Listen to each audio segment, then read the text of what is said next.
Shankara cancer hospital ಬಹಳ ಪ್ರಸಿದ್ಧವಾದದ್ದು. ಒಂದರ್ಥದಲ್ಲಿ ಅದರ ರೂವಾರಿಗಳು ನಮ್ಮ ಹಿರಿಯರಾದಂತಹ ಡಾಕ್ಟರ್ BS ಶ್ರೀನಾಥ್ ಅವರು. ಅವರ ಪರಿಚಯವನ್ನು ಮಾಡಿಸಿಕೊಡುವಷ್ಟು ದೊಡ್ಡ ಯೋಗ್ಯತೆ ನನ್ನದಲ್ಲ.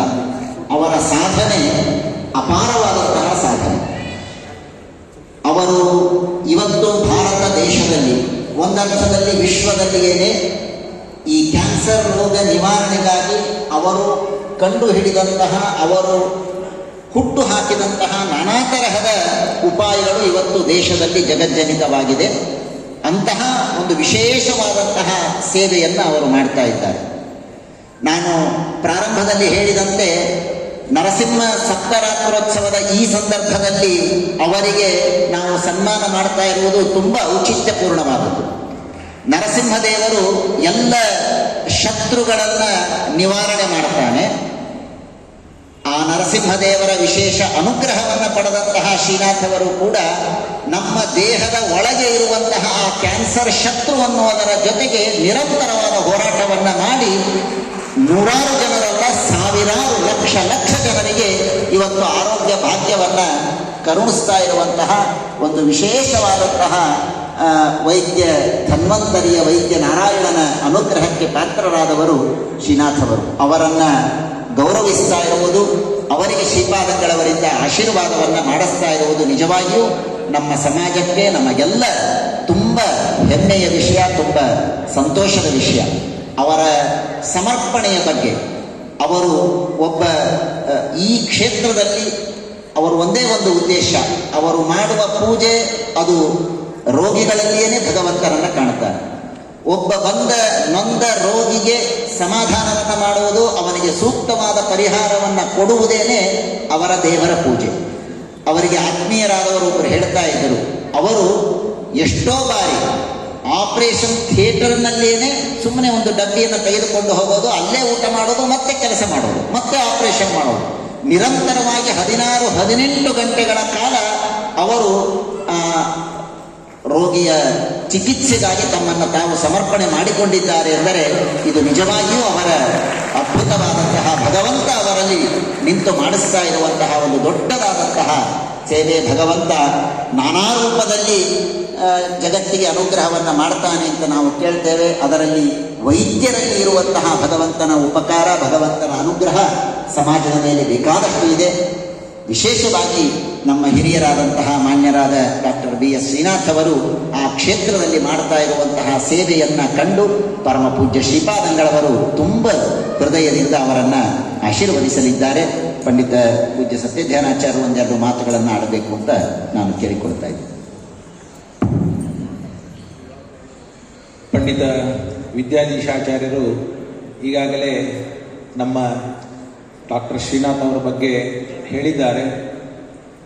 ಅವರ ಪ್ರಾಮಾಣಿಕತೆ, ಅವರ ಸೇವೆಯ ನಿಷ್ಠೆ, ಅದಕ್ಕೊಂದು ಸಣ್ಣ ಉದಾಹರಣೆಯನ್ನು ಕೊಡೋದಾದರೆ, ಇಲ್ಲಿ ಬಸವನಗುಡಿಯಲ್ಲಿ ಶಂಕರ ಮಠದ ಆವರಣದಲ್ಲಿ ಅವರು ಕೆಲವು ವರ್ಷಗಳ ಹಿಂದೆ ಈ ಶಂಕರ ಕ್ಯಾನ್ಸರ್ ಆಸ್ಪತ್ರೆಯನ್ನು ಪ್ರಾರಂಭ ಮಾಡಿದರು. ಅವಿರತವಾಗಿ ಅನೇಕ ತಮ್ಮ ವೈದ್ಯರ ತಂಡದ ಜೊತೆಗೆ ಹಗಲು ರಾತ್ರಿ ಶ್ರಮಿಸಿ ಅನೇಕ ಜನರಿಗೆ ಜೀವದಾನವನ್ನು ಮಾಡಿದರು. ಇವರ ಆ ಪ್ರಾಮಾಣಿಕವಾದ ಸೇವೆಯನ್ನು ಕಂಡು ನಾನು ಸಭೆಯಲ್ಲಿ ಹೇಳಬೇಕೋ ಬೇಡೋ ಗೊತ್ತಿಲ್ಲ, ವಿತೌಟ್ ಪರ್ಮಿಷನ್ ನಾನು ಹೇಳ್ತಾ ಇದ್ದೇನೆ. ಒಬ್ಬ ಸಜ್ಜನ ಅವರಿಗೆ ನಾನು ನಿಮಗೆ 350 ಕೋಟಿಯನ್ನು ಕೊಡ್ತೇನೆ, ನೀವು ಒರಿಸ್ಸಾ ಪ್ರಾಂತದಲ್ಲಿ ಆ ಒರಿಸ್ಸೆಯ ಜನರಿಗೆ, ಆ ಭಾಗದ ಜನರಿಗೆ ಈ ಕ್ಯಾನ್ಸರ್ ಗುಣಮುಖ ಆಗುವುದಕ್ಕೆ ದೊಡ್ಡ ಆಸ್ಪತ್ರೆಯನ್ನು ನೀವು ನಿರ್ಮಾಣ ಮಾಡಬೇಕು ಅಂತ ಕಣ್ಣು ಮುಚ್ಚಿ ಅವರಿಗೆ 350 ಕೋಟಿ ರೂಪಾಯಿಯನ್ನು ಕೊಟ್ಟಿದ್ದಾರೆ. ಇವತ್ತು ಅವರು ಒರಿಸ್ಸಾದಲ್ಲಿ ಭುವನೇಶ್ವರದಲ್ಲಿ ಜಗನ್ನಾಥನ ಸನ್ನಿಧಾನದಲ್ಲಿ ಅತೀ ದೊಡ್ಡದಾದಂತಹ ಒಂದು ಶಂಕರ ಕ್ಯಾನ್ಸರ್ ಆಸ್ಪತ್ರೆಯನ್ನು ತೆಗೆದು ಅಲ್ಲಿಯೂ ಕೂಡ ಅಲ್ಲಿಯ ಭಾಗದ ಜನರಿಗೆ ಅವರು ಅನೇಕ ಅನುಭವಗಳನ್ನು ನಮ್ಮ ಜೊತೆಗೆ ಹಂಚಿಕೊಂಡ್ರು. ಅದನ್ನೆಲ್ಲ ಹೇಳಲಿಕ್ಕೆ ಸಮಯ ಇಲ್ಲ. ಅಲ್ಲಿ ಹೋಗಿ ಅಲ್ಲಿ ಜನರ ಒಂದು ರೋಗಿಗಳ ವಿಶೇಷವಾದ ಸೇವೆಯನ್ನು ಮಾಡ್ತಾ ಇದ್ದಾರೆ. ಅಲ್ಲಿ ಸೇವೆಯನ್ನು ಮಾಡೋದನ್ನು ನೋಡಿ ಮತ್ತೆ ಅಲ್ಲೇ ಸಮೀಪದಲ್ಲಿರತಕ್ಕಂತಹ ನಮ್ಮ ಶ್ರೀಮಠ ಇದೆ, ಅಲ್ಲಿ ಜಾಜ್ಪುರ್ ಅಂತ ಒರಿಸ್ಸಾದಲ್ಲಿ. ಅಲ್ಲಿ ಒಬ್ಬ ವ್ಯಕ್ತಿ ತನ್ನ ಸಂಪೂರ್ಣವಾದ, ಅವರ ಮನೆಯವರಿಗೆ ಹುಷಾರಿರಲಿಲ್ಲ, ಇವರ ಹತ್ರ ಕರೆದುಕೊಂಡು ಬಂದರು. ಕರೆದುಕೊಂಡು ಬರುವಾಗ ಅವರನ್ನ ನಡೆದುಕೊಂಡು ಬರುವ ಸ್ಥಿತಿಯಲ್ಲೂ ಇರಲಿಲ್ಲ.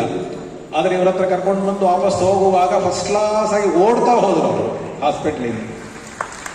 ಅದಕ್ಕೆ ಅವರು ತಮ್ಮ ಸಂಪೂರ್ಣವಾದ ಆಸ್ತಿಯನ್ನೇ ಇವರ ಸಂಸ್ಥೆಗೆ ಬರೆದುಕೊಟ್ಟದ್ದಕ್ಕೆ ಅವರು ಅಲ್ಲಿಯೊಂದು ಸಂಸ್ಥೆಯನ್ನ ಪ್ರಾರಂಭ ಮಾಡ್ತಾ ಇದ್ದಾರೆ. ಹೀಗೆ ನಮ್ಮ ಶ್ರೀನಾಥ್ ಅವರು ಇದನ್ನ ಒಂದು ಬಿಸಿನೆಸ್ ಅನ್ನೋದಕ್ಕಾಗಿ ಅಲ್ಲ, ಕೇವಲ ಸೇವಾ ಮನೋಭಾವದಿಂದ ಮಾಡ್ತಾ ಇದ್ದದ್ದರಿಂದ ಇವತ್ತು ಅವರ ಕೀರ್ತಿ ಕೇವಲ ಭಾರತ ದೇಶದಲ್ಲೆಲ್ಲ ವಿಶ್ವದ ಉದ್ದಗಲಕ್ಕೂ ಹರಡಿದೆ.